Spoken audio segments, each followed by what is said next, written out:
만약에 내가 장가를 갔다 하면은 그때 맨날 마누라한테 두들겨 맞으면서 마누라가 그래 나가 죽어 그렇게 살 거면 맨날 그런 소리 들었을 거야. 여러분들 여행은 가슴이 떨릴 때 가야지 다리가 떨릴 때 가면 안 됩니다. 임신을 하는 순간 내 뱃속에 서울대학 C가 들어왔다. C. 이 사람으로 안 보여. C로 보여. C로. 근데 요즘 젊은 엄마들은 내가 요즘 또 알아보니까 한글만 안 가르친대요. 아침에 일어나고 애한테 한다는 소리가 Good morning, my baby. How are you today? 영어로 하는데 영어로. 정신이 나간 거죠. 10년 전에 미국 하버드 대학에서 처음으로 행복론이라는 강의를 열었다고 합니다. 처음에는 많은 사람이 하버드 대학에서 행복론이 필요 있을까 하고 의아하게 생각했습니다. 하지만 수강생 7명으로 시작한 강의는 해를 거듭할수록 인기를 더해 1년에 1000명 이상이 듣는 명강의가 됐습니다. 우리가 이 세상을 사는 이유는 행복하기 위해서입니다. 하지만 무엇이 자신을 행복하게 하는지도 모르고 무엇 때문에 살고 있는지 모르는 사람이 많습니다. 황창현 신부님께서는 불행하다고 생각하는 사람들에게 행복의 10계명을 토대로 강의를 해주시는데요. 행복 특강을 듣는 많은 분들께 생활 속 작은 실천으로 행복을 느낄 수 있도록 이끌어주고 있습니다. 우리 모두에게 꼭 필요한 행복의 10계명을 말씀드리겠습니다. 첫째, 운동하세요. 행복의 첫째 조건은 건강입니다. 미국 건국의 아버지 벤저민 프랭클린은 재산을 잃으면 조금 잃는 것이고 명예를 잃으면 많이 잃는 것이고 건강을 잃으면 전부를 잃는 것이다라고 했습니다. 몸이 아프면 모든 것이 귀찮고 자신감도 없어질 뿐만 아니라 돈도 빠져나갑니다. 둘째, 감사하세요. 하루에 5가지씩 감사하세요. 내가 가지지 못한 것을 안타까워한다고 해도 가질 수 없습니다. 내가 가진 것에 감사하는 것이 중요합니다. 억울하고 분한 것만 기억해서는 행복해질 수 없습니다. 즐겁고 행복했던 순간에 감사해 보세요. 셋째, 대화하세요. 평균 수명 100세 시대에서 숙제 중에 숙제입니다. 나와 맞는 사람과 이야기하는 것이 굉장히 중요합니다. 사람을 피하지 마세요. 노후에 혼자서 고립되면 고집스러운 노인으로 늙기 쉽습니다. 적극성을 가지고 사람에게 투자하세요. 당신에게 긍정적인 에너지를 주는 사람이 분명 있을 것입니다. 넷째, 공부하세요. 초등학교 6년, 중고등학교 6년, 대학교 4년 동안 배운 지식으로 50살까지 살아갑니다. 100살까지 살면서 남은 50년을 공부하지 않고 그냥 살 수 있을까요? 공부하면 세상에는 할 일이 너무 많고 역동적인 인생이 기다리고 있습니다. 배움에는 끝이 없다고 합니다. 노후를 행복하게 살아가는 지혜는 배움에 있다는 것을 잊지 마세요. 다섯째, TV 시청을 반으로 줄이세요. 현대의 하느님은 TV입니다. 거의 모든 가정의 거실 중앙에 TV가 놓여 있습니다. TV를 치우면 대화, 운동, 독서 등 할 수 있는 일이 많아집니다. 하루 종일 집안에서 TV만 보며 시간을 흘러보내기에는 너무 인생이 아깝습니다. 여섯째, 내가 기댈 수 있는 곳이 필요합니다. 특히 나이가 들수록 종교가 있으면 위안이 됩니다. 종교가 아니라 좋은 사람과 함께 시간을 보내는 것도 좋고 책을 읽거나 산책을 하는 것도 좋습니다. 마음 공부를 할 수 있는 것이면 다 좋습니다.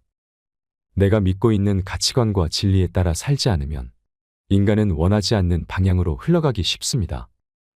행복한 삶을 위한 내 기준이 없으면 인생이 원하지 않는 방향으로 흘러가기 쉽고 인간 본성이 원하지 않는 방향으로 가게 됩니다.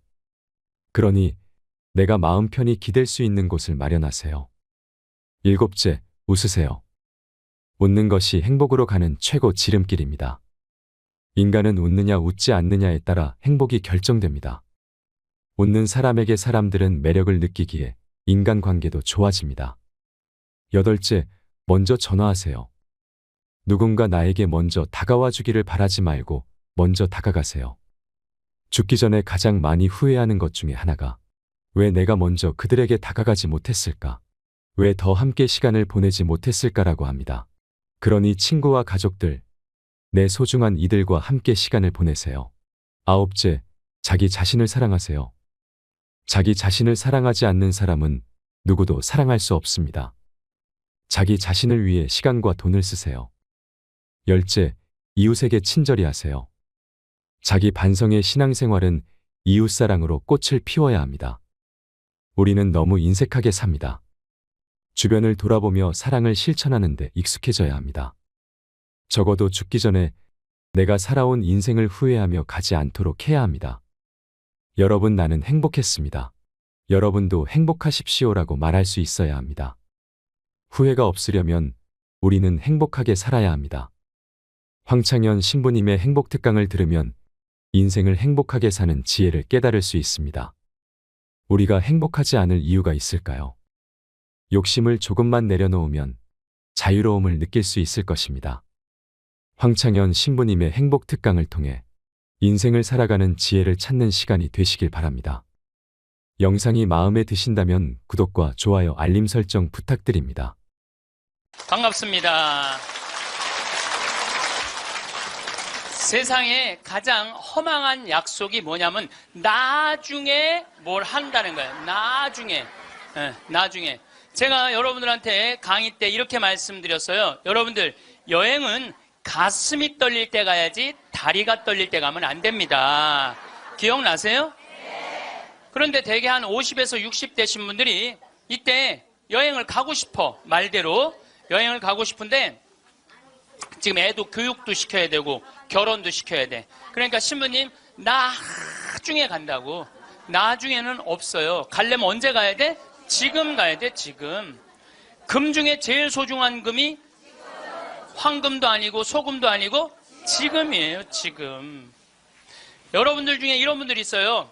아, 오늘 정말로 갈비가 먹고 싶다. 내가 아들을 셋을 키워놨는데 큰아들이 사줄래나 둘째 아들이 사줄래나 막내 아들이 사줄래나 이렇게 생각하는 분은 바보 중에 상바보예요.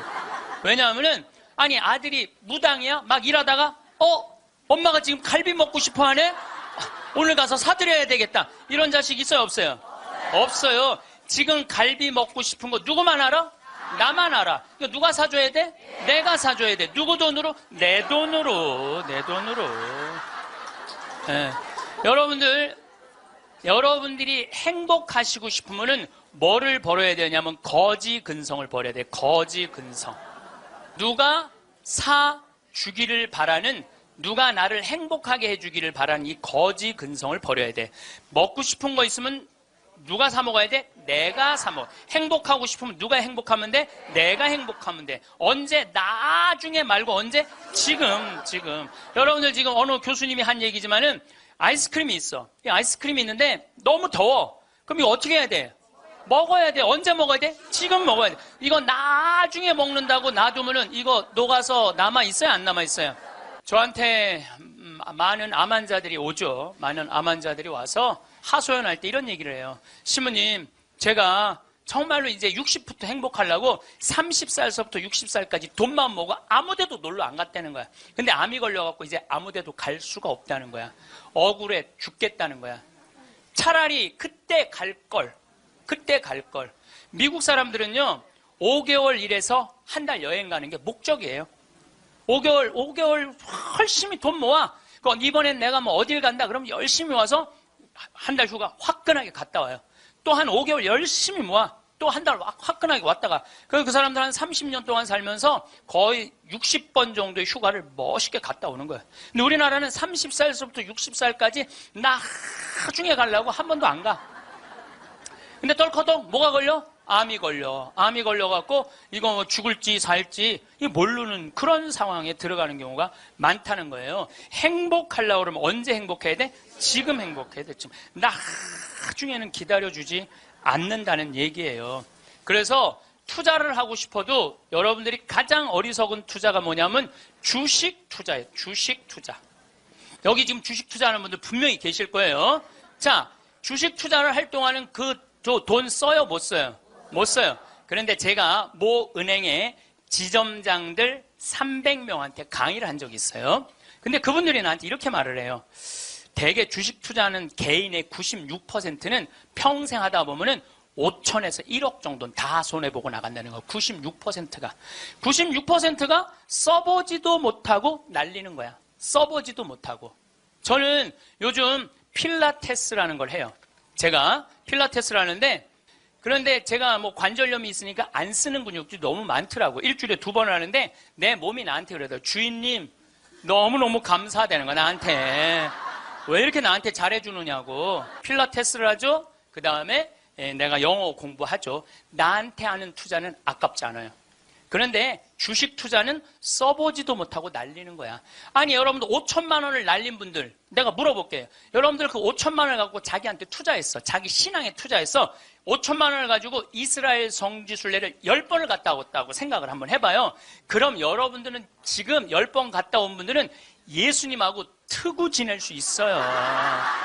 이스라엘 성지순례 10번 갔다 온 분들은 예수님하고 그냥 맘먹고 막 트고 그냥 얘기할 수 있어. 그게 나 주식 투자 5천만 원 해갖고 한 푼도 못 건져갖고 아이고 속이야 아이고 가슴이야 이러고 사는 게 나아요. 어느 게 나아? 그러니까 오늘부터 주식 다 팔고 어떻게? 자기한테 투자하세요. 나중에 투자하지 말고 언제 투자해? 지금 투자해야 돼. 지금 투자해야 돼. 그러니까 우리는 어떻게 행복한지도 모르고 서로 무시하고 사는 게 기쁨이 뭔지도 모르고 살아. 어쨌든 우리 이 대한민국의 건국이념은 돈이야. 돈이기 때문에 돈을 벌어야 되는데 땅덩어리가 넓어요? 캐나다는 우리나라보다 102배가 나라가 넓어요. 102배가 나라가 넓은데 이 나라는 나무만 팔아도 100년을 먹고 산다는 거예요. 나무만 팔아도. 사우디아라비아는 석유만 팔아도 국민소득이 7만 달러야. 아무것도 안 해도. 근데 우리나라는 아무것도 없어. 땅도 안 넓고 자원도 없고. 그러니까 우리는 돈을 벌으려면 어떻게 해야 돼? 오로지 믿을 건 뭐 하나밖에 없어? 머리밖에 없어. 그러니까 우리는 돈을 벌으려면 뭐를 해야 되냐면 공부를 해야 돼. 공부. 엄마들이 이렇게 얘기를 합니다. 너 공부해서 훌륭한 사람 돼야 돼. 너 공부해서 너의 재능을 개발해야 돼. 이렇게 말하는 엄마가 없어요. 이놈 새끼야 너 커서 무시 안 당하고 돈 많이 벌려면 공부 열심히 해. 그러니까 우리는 공부를 왜 하냐면 무시 안 당하고 돈 벌으려고 공부하는 거예요. 애가 노래를 너무 잘해. 그럼 엄마가 이렇게 얘기해. 너 그렇게 맨날 배짱이처럼 노래하다가 나중에 커서 굶어 죽어 이놈 새끼야. 공부를 잘해야지. 공부를 국영수를 잘해야 돼. 국영수. 노래는 공부가 아니야. 애가 그림을 너무 잘 그려. 너 그렇게 맨날 그림 그리다가 너 그림쟁이들이 나중에 굶어 죽어 이놈의 새끼야. 너 공부를 잘해야지. 공부. 국영수를 잘해. 국영수. 애가 공을 너무 잘 차. 너 이렇게 밤새 돌아다니면서 공 차다. 너 커서 굶어 죽어 이놈의 새끼야. 빨리 들어와서 공부를 해. 그래갖고 뭘 해야 되냐면 국영수를 해야 돼. 그래서 우리나라는요. 학교를 다니면 다닐수록 자기 재능을 죽이는 교육을 하는 거예요. 여러분들 노래 잘하고 공 잘 차고 그림 잘 그리고 뭐 물건 잘 만드는 거 제주고 공부 중에 공부예요. 근데 우리는 그걸 공부라 생각 안 해. 오로지 공부는 뭔 줄만 알아? 국영수만 공부를 알고 있어. 국영수만. 전인지 선수 알죠? 전인지 선수 골프 선수예요. 키가 175cm에 나보다 10cm가 더 커요. 나는 원래 167cm였는데 줄었어. 2cm가. 줄었어. 나보다 어쨌든 10cm가 더 커요. 지금 현실적으로는. 그런데 이 전인지 선수가 US 오픈, 일본 오픈, 한국 오픈, 또 한국에서는 5승을 했어요. 그래갖고 21살짜리가 벌은 돈이 20억이 넘어요. 한 해만. 그런데 전인지 선수는 초등학교 5학년 때 우리나라 12,000명 수학 경시대에서 모여갖고 똑똑한 애들 모여갖고 수학 경시대 중에 1등한 애, 대상 받은 애, IQ가 무려 138이에요. 이지 선수를 공부를 가르치고 싶지 않았어요. 골프를 가르치고 싶었어요. 그래갖고 오전 수업 끝나고 골프 연습장 보냈어요. 오전 수업 끝나고 골프 연습장 보냈어요. 교감 선생님이 난리가 났어요. 아니 이 천재를 왜 수학연재를 운동을 시키느냐. 수학을 가르쳐야지. 그랬더니 조퇴를 계속 해주는 거야. 수업을 안 해주고 오전 수업하고 골프 연습장 가면 조퇴. 오전 수업 끝나고 골프 연습장 가면 조퇴. 수업을 안 쳐줬어요. 그러니까 이 아버지가 참 대단한 아버지야. 내가 보기엔 충청도 서산에 있는 초등학교 자기 딸을 제주도 광양초등학교로 전학을 시켜버려요. 골프 가르치고 싶다고. 그래갖고 전인지 선수는 이렇게 훌륭한 선수가 됐어요. 여러분들 전인지 선수가 지금 수학 영재로 매일 학원에 막 새벽 1시, 2시까지 공부하고 그리고 뭐 특목고등학교 들어가고 서울대 합격했다고 칩시다. 매일 공부한 전인지 선수가 어떨 것 같아요? 안경 이렇게 두꺼운 거 끼고 분명히 그랬을 거예요. 안경 두꺼운 거 끼고 허리는 약간 꾸부정해갖고 머리도 이상하게 해갖고 이러고 전희재 선수가 또 얼마나 예뻐요. 근데 그 미모도 다 없을 거야. 그냥 이러고 지금 서울대학 새벽 2, 3시까지 수학 문제 푸느냐고 그러고 앉아 있을 거예요. 그게 나요? 파란 잔디밭에서 드라이브 쫙 치면은 뒤에서 이 관중들이 굿샷 하고 한번 US 오픈에 9억 딱 버는 게 어느 게 나요? 4일 동안 9억 버는 게. 이제는요. 공부 잘한다고 행복한 시대는 끝났어요. 자기 재능을 잘 키우는 사람이 행복한 시대가 온 거예요. 꼭 1등 한다고 행복해? 1등 한다고? 나는 고등학교 다닐 때 전교 610명 중에 597등 한 사람이야. 597등. 내 뒤에 딱 13명 있었어. 13명. 고등학교 1학년 때 정말 내 성적이에요. 그런데 작년이 내가 고등학교 졸업한 지 30년 되는 해. 작년이. 30년이 되면은 홈커밍 데이 행사를 한대요. 홈커밍 데이 행사라는 건 뭐냐면은 30년 만에 고등학교 졸업한 친구들끼리 다 모여 호텔에서. 그래갖고 선생님 모셔다가 절도 하고 그 다음에 누가 출세했는지 누가 돈 많이 벌었는지 누가 잘 사는지 못 사는지 확인하는 행사래요. 그게 나는 작년에 처음 들었어. 그런 게 있는 줄. 왜냐하면 난 고등학교 졸업하고 동창 모임을 단 한 번도 나간 적이 없어요. 왜냐하면 길이 다른데. 기숙사 생활 저기 막 7년 하고 신학교 10년 하고 신부됐는데 친구들을 만날 일이 하나도 없었어요. 근데 내가 졸업한 고등학교는 지금 현역 국회의원이 3명 있어요. 당 대표도 하나 있어요. 우리 학교 졸업생 중에. 현역 국회의원이 3명이나 있어요. 그래서 우리 시의 시장님도 우리 학교 5년 선배야. 나하고도 아주 친해. 나하고도 아주 친해. 그러니까 명문이죠, 명문. 근데 이제 뭐 음악회도 하고 그 호텔에 모여갖고 하는데 초청 강의 시간이 있대요. 근데 동창들이 모여서 회의를 했대. 우리 학교 졸업생 중에 가장 훌륭하게 된 사람이 누구냐? 그 사람을 데려다가 강의를 듣자. 근데 나래, 나 597등. 아니 1등을 데려다가 듣지 왜 597등을 데려다 들어. 그거는 우리 학교 출신 중에는 정부에서는 현재 차관까지 올라가 있는 친구가 있대요. 차관까지. 꽤 명문 학교죠. 훌륭하게 된 사람은 나보다 훨씬 많아요. 근데 우리 친구들이 훌륭하게 된 사람을 초청한 게 아니에요. 자기가 하고 싶은 것 사는 사람을 초청한 거. 왜냐하면 난 중고등학교 때 가장 하고 싶었던 게 신부님이에요. 너무너무 신부님이 되고 싶었어요. 그래서 597등 가지고는 신학교 원서도 못 내는 거. 원서도 어디다가 원서를 내. 그래서 오로지 신학교 가고 싶은 그 욕구에 공부 열심히 했어요. 그래서 고등학교 2학년 때는 전교 25등까지 올라왔어요. 전교 25등. 이것도 진짜고 이것도 진짜예요. 네. 근데 내가 나온 고등학교는 그때만 해도 서울대 연고들 1년에 100명씩 갔어요. 1년에 100명씩. 그렇게 성적이 좋았는데도 나는 서울대 연고대 관심도 없었어요. 오로지 어디만 관심이 있으면 신학교. 내 최고의 목표는 신학교예요. 신학교 합격을 했는데 온 세상을 다 얻은 것 같았어. 온 세상을. 그리고 신학교 7년 동안 정말 행복하게 지냈어요. 아니 먹여주지, 재워주지, 얼마나. 그리고 신경 하나도 안 쓰게 여자도 못 만나게 하지. 얼마나 좋아. 얼마나 행복해요. 그래서 서품을 받았는데 보좌 신부 3년을 했는데 16,000명 본당, 14,000명 본당, 5,000명 본당 보좌 신부를 했어요. 근데 우리 천주교 교우들 보좌 신부 바라보는 눈이 어떠냐면 하트야, 하트. 얼마나 보좌 신부를 사랑해요. 그 28, 29, 30살에 그렇게 사랑받을 수 있는 젊은이가 얼마나 됐어요. 만약에 내가 장가를 갔다면은 그때 맨날 마누라한테 두들겨 맞으면서 마누라가 그래서 나가 죽어! 그렇게 살 거면 맨날 그런 소리 들었을 거야. 그런데 사제가 되니까 그렇게 사랑을 받고 본당부 신부 10년 동안은 교우들이 나를 떠받들고 업고 다녔어요. 정말 나는 평택 비전동, 경기도 광주 오포 능평성당 두 본당의 교우들한테 정말 감사해요. 부족한 것이 참 많은 신부임에도 불구하고 정말로 전 세계에서 대한민국 교우들처럼 신부들한테 잘하는 교우가 어디 있어요. 10년도 행복하게 지냈죠. 그리고 이제 강원도 평창에 가서 산 지 12년이 되는데 정말 요즘 같은 경우는요, 아침에 마당에 딱 쓰면 물 한 개 펴요. 밤낮 기온차가 있을 때 물 한 개가, 여러분들 물 한 개 피는 거 어떤 거 모르죠? 쫙 피어올라요, 그냥. 눈에 보여요. 그리고 단풍이 쫙 있지. 마당에 생태마을 마당에 딱 앉아서 강을 내려다보면 근심 걱정이 하나도, 걱정할 게 뭐 있어? 마누라가 있어, 자식이 있어, 근심 걱정이 하나도. 얼마나 행복해. 그러니까 친구들이, 동창들이 와서 나한테 와서 보는 거, 야, 너 정말로 행복해 보인다. 왜냐하면 하고 싶은 일을 하니까. 하고 싶은 일을 하니까 행복한 거예요. 1등이 행복한 게 아니에요, 여러분들. 정말 행복한 거는요, 꼴등도 행복한 나라가 행복한 거예요. 1등이 행복한 나라는 행복한 나라가 아니에요.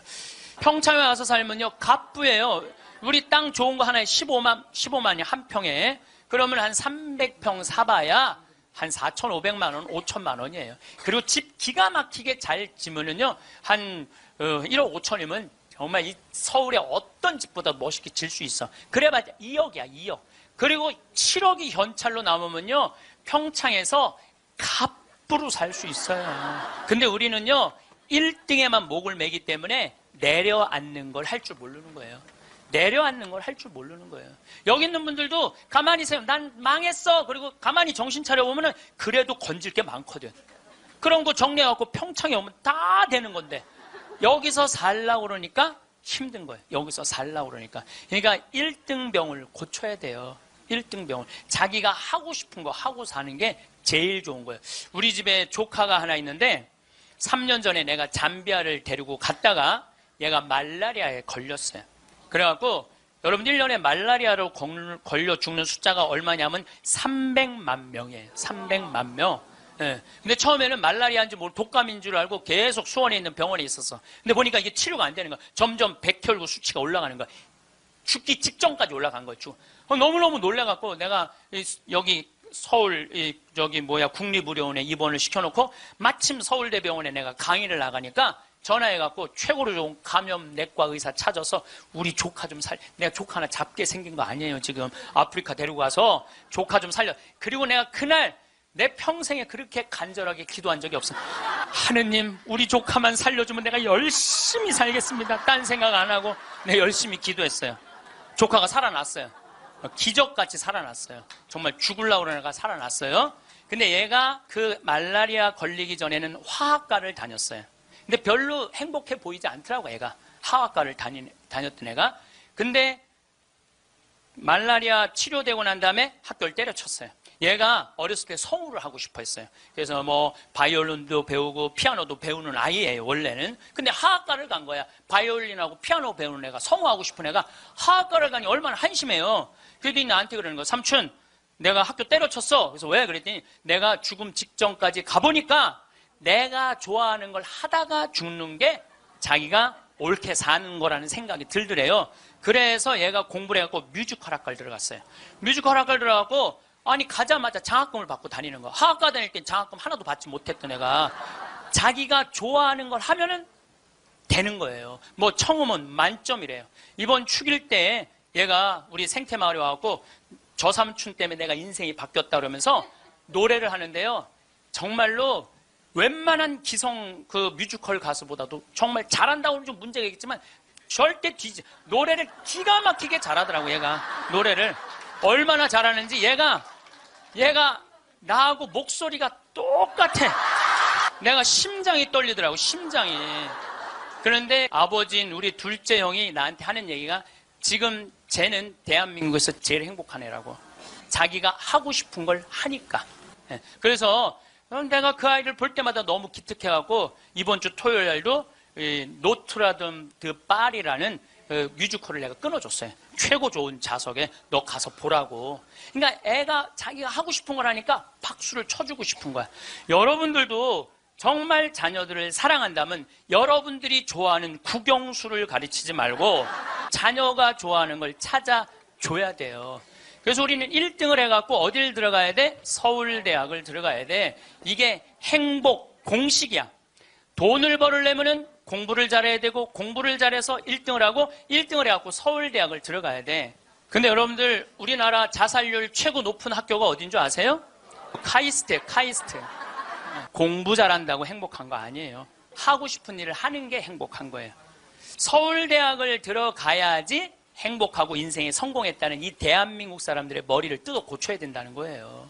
그러니까 대한민국 엄마들은 임신을 하면은 내 뱃속에 생명이 들어왔다는 생각 안 한다니까. 임신을 하는 순간 내 뱃속에 서울대학 C가 들어왔다. C. 이 사람으로 안 보여. C로 보여. C로. 근데 요즘 젊은 엄마들은 내가 요즘 또 알아보니까 한글만 안 가르친대요. 아침에 일어나고 애한테 한다는 소리가 Good morning, my baby. How are you today? 영어로 하는데 영어로. 정신이 나간 거죠. 그래갖고 엄마의 태를 10달 만에 열고 나왔어. 세상이 얼마나 멋있어요. 하늘도 예쁘고 단풍도 예쁘고 구름도 예쁘고. 그래갖고 베란다 창문을 통해서 구경 좀 하려고 그랬더니 마음 급한 엄마가 너 지금 그거 볼 시간이 어디 있어. 1살짜리한테 한쪽 창문에 가나다라 마바 차타카타 붙여놓고 반대쪽 창문에는 A, B, C, D 붙여놓고 누워서 모빌이 돌아가는데 기억, 리을, 디귿, 리을이 돌아가는 거예요.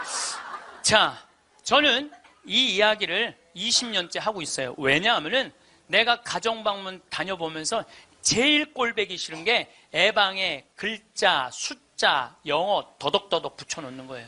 그게 애를 위한 일이 아니거든요. 애를 정신을 혼란하게 만드는 거예요. 발도르프 교육이라고 있어요. 독일에서 1차 세계대전 끝나고 난 다음에 담배 공장에서 처음으로 한 교육이에요.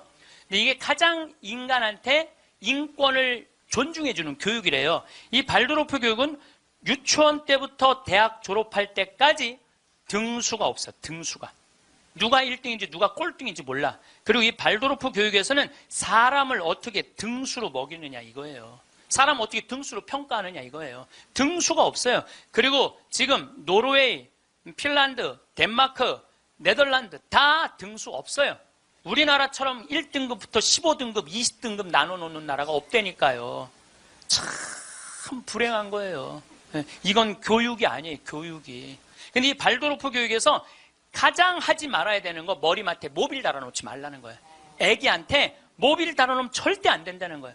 생각을 해봐요. 하루 종일 가나다라 갖고 놀고 ABCD 갖고 놀고 1, 2, 3, 4 갖고 놀아서 너무 피곤해. 그래서 잤어 밤에. 자고 한 8시간 잤어. 오늘 하루를 개운하게 시작해볼까? 눈을 딱 떴는데 기억, 니은, 디귿, 리을이 돌아가. 이게 애들한테 보통 스트레스가 아니라는 거예요. 그런 애들이 커서 다 치약 한 통을 다 짜서 동료 병사들을 먹이는 거예요. 그런 애들이. 그러니까 우리나라 애들은요, 어렸을 때부터 너무 스트레스를 받아갖고 중학교 2학년만 되면 폭발하는 거예요. 그래서 중2병이 나오는 거예요. 부모가 너무너무 괴롭혀갖고, 작년에 부산에서 한 초등학교가 선생님이 2학년인데 22명이 한 반인데 다음 중간고사 볼 때 만점 받는 애부터 밥 먹인다고. 그래서 국어, 수학을 중간고사에 봤대요. 근데 4명이 22명 중에 4명이 만점을 받았대. 4명한테 그랬대. 니네들 만점 받았으니까 밥 먼저 먹으라고. 그리고 18명한테 니네 시험 못 봤으니까 밥 나중에 먹으라고. 그러고 급식을 성적순으로 한 거죠. 애들한테 갑질 가르치는 거예요. 너 공부 잘하니까 뭐도 먼저 먹어도 돼? 밥도 먼저 먹어. 어렸을 때부터 공부를 잘하면 특권을 누리게 가르치는 거예요. 그래서 갑질이 나오는 거예요. 그래서 어렸을 때 공부 잘하면 밥도 먼저 먹어도 돼. 그러니까 얘네들은 항상 먼저 먹었어. 뭐든지. 그러니까 나중에 무슨 판사, 검사, 국회의원, 장관 돼도 항상 먼저 먹어도 돼. 돈도 먼저 먹어. 뭐든지 먼저 먹어. 남들보다 먼저 먹어. 돈도. 근데 항상 평생을 먼저 먹어갖고 먹었는지 기억도 안 나. 기억도 안 나는 거예요. 이게 우리나라 교육에서 잘못된 거예요. 만약에 선생님이 이렇게 교육했다면 얼마나 좋을까요? 18명한테 니네들 시험 못 봤으니까 먼저 밥 먹고 기운 내서 공부 열심히 해. 그리고 4명한테 니네들 양보하면 쟤네들한테 좋을 것 같아. 이랬다면 이 교실 안이 훨씬 화기애애했을 거예요. 만점 맞는 애 먼저 먹으라고 18명 나중에 먹는 애들 시험도 못 봤는데 밥도 나중에 먹으래. 기분 좋을 것 같아요? 나쁠 것 같아요? 기분 나쁘죠. 학교 다니면서 기분 나쁜 거죠. 근데 얘네들은 또 집에서는 독상을 차지할 수 있어. 집에서만은. 그래갖고 집에서 엄마한테 성적 주고 행복하게 밥을 먼저 먹었어. 집에서는. 근데 문제는 엄마예요. 행복하게 밥 먹는 애 한번 쳐다보고 성적표 한번 쳐다보고 행복하게 밥 먹는 애 한번 쳐다보고 성적표 쳐다보다가 해서는 안 될 말을 해요. 야 이놈의 새끼야, 이 성적 받고 밥이 목구멍으로 넘어가냐. 그럼 얘는 할 수 있는 건 딱 하나밖에 없어요. 탈선밖에 할 수 있는 게 없어요. 탈선. 제가 몇 년 전에 우리나라 최고 좋은 특목고등학교 합격한 여학생이 저를 찾아왔어요. 우울증에 걸려갖고. 얘는 우울증에 걸리니까 머리를 안 깎았어요. 허리까지 머리가 나왔어. 근데 얘는 나하고 1시간 동안 면담하는 동안 단 한순간도 고개를 들지 않았어요. 그러니까 팍 고개를 숙이니까 그 긴 머리가,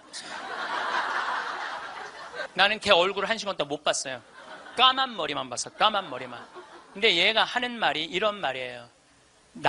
자기는 초등학교 4학년 때까지 너무 행복했대요. 공부도 잘하고 시골에서.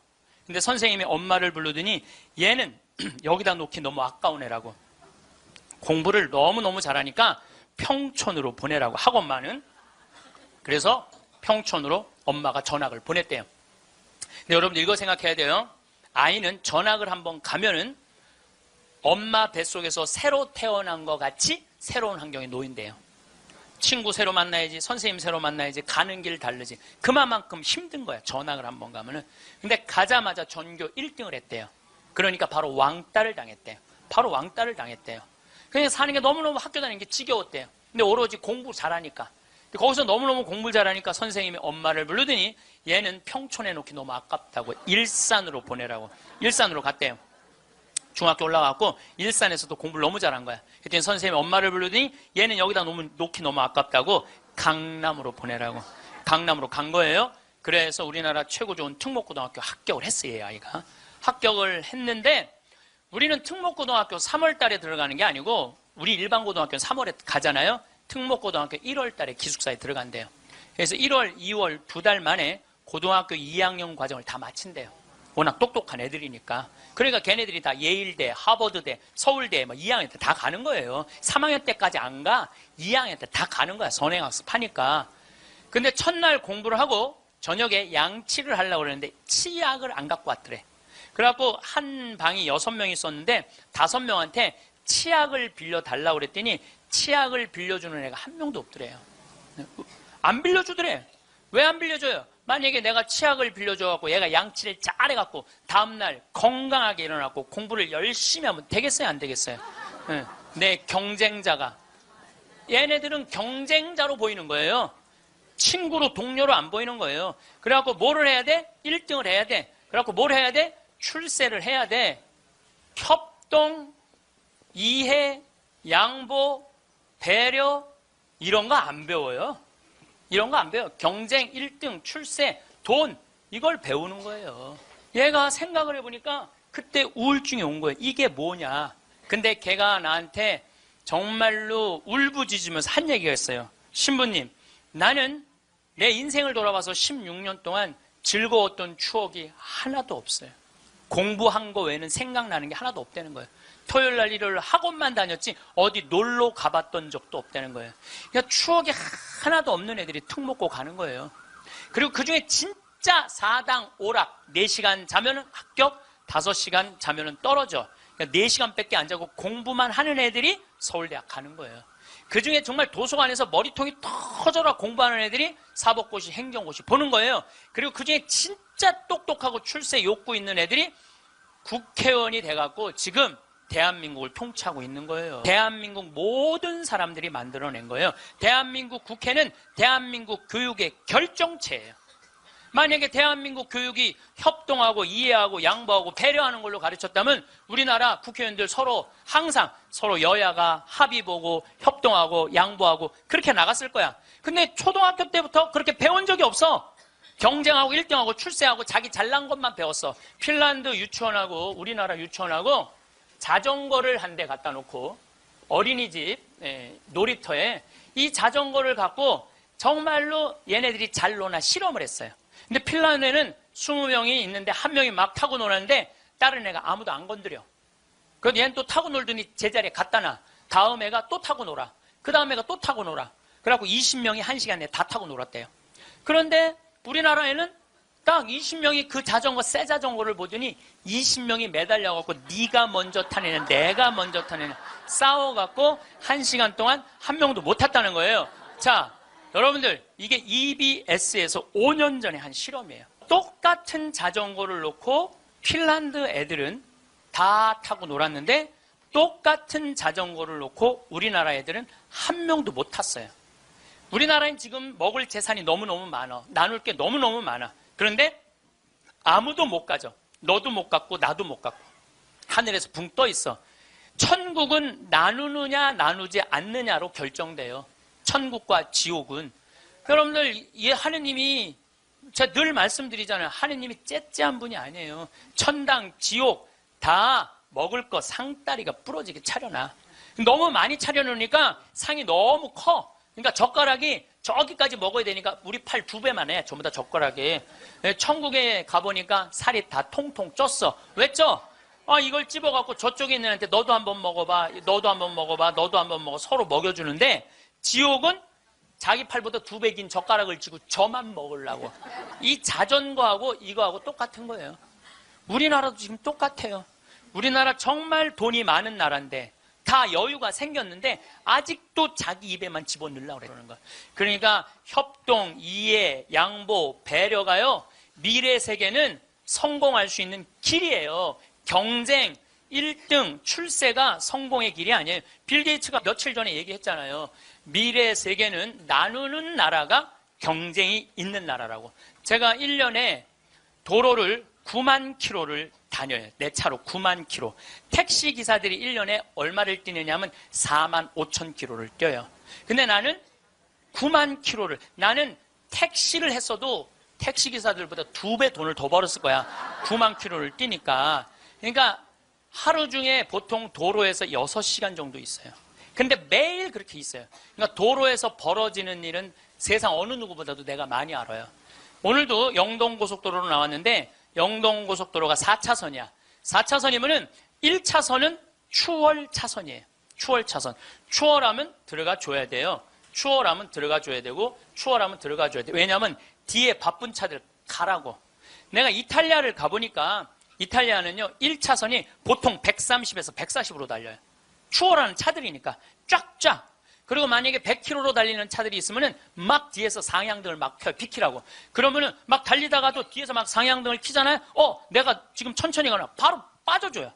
내가 그걸 보고, 내가 촌놈 유럽 여행기 그 책에도 썼지만은 너무 신기한 거야. 그냥 쉑쉑 가는 거예요. 그리고 바로바로 비켜주고. 너무 신기하더라고요. 근데 우리나라는요, 1차선에서 시속 95km로 앞에는 3km가 뻥 뚫려 있어. 그래도 단 한 번도 차선 안 바꿔요. 자기 때문에 뒤에 1km가 꽉 막혀 있는데도 한 번도 차선 안 바꿔요. 오로지 1차선으로만 가. 왜 그런 줄 알아? 우리는 1등에 한이 맺혀갖고 도로도 1차선으로 1등에 한이 맺혀 도로도 1차선으로 가야 돼. 우리는. 4차선으로 가면은 내가 꼴등하는 기분이 들어요. 4차선. 그래서 여러분들 한번 보세요. 우리나라 이제 4차선 도로를 가보시면은요, 4차선이 텅텅 비일 때가 대부분이에요. 1차선은 꽉 차도. 죽으나 사나 1차선이야.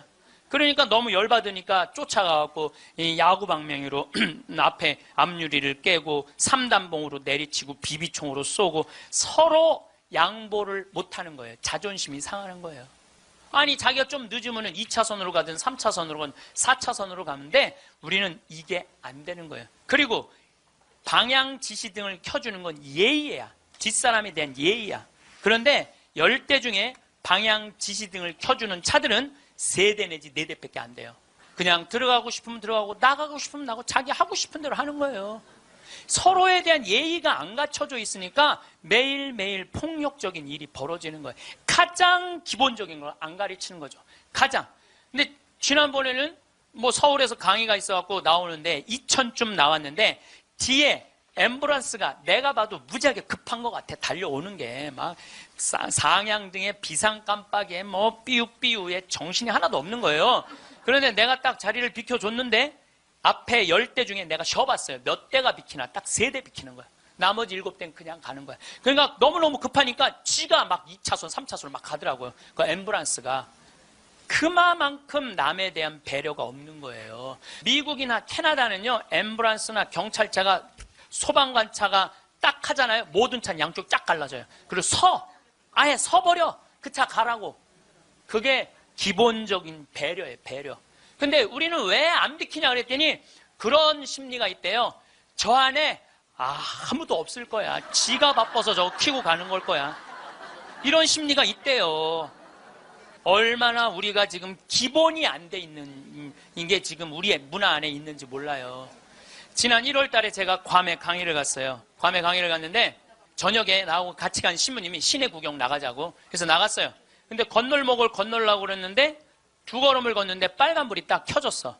어떻게 뒤로 딱 물러났죠. 뒤로 물러났더니 그 앞에 있는 차가 나보고 웃으면서 가라는 거예요. 네가 가던 길이니까 가라는 거야. 뒷차들이 쫙 서 있는데 나는 빨간불이고 자기는 파란불인데 나보고 가라는 거야. 항상 선진국에 가보면은요, 누가 우선이냐면 사람이 우선이에요. 사람이 건너겠다면 차는 자기가 파란불이라도 서요. 그리고 신호 없는 데는 당연히 자기가 알아서 서요. 그 내가 또 보고 배운 게 많으니까 난 기사가 있으니까 보통 70 먹은 아줌마가 길을 건너려고 그러면 뒤로 돌아다 보잖아. 2차선에서 2개 차선 여기만 이면 도로 주택가에. 그럼 내가 그래요. 저분 길 건너려고 그런다. 서라. 1년 동안 그냥 가는 거예요. 핸대는 소리가 차 조심해야지 왜 내가 조심하느냐고.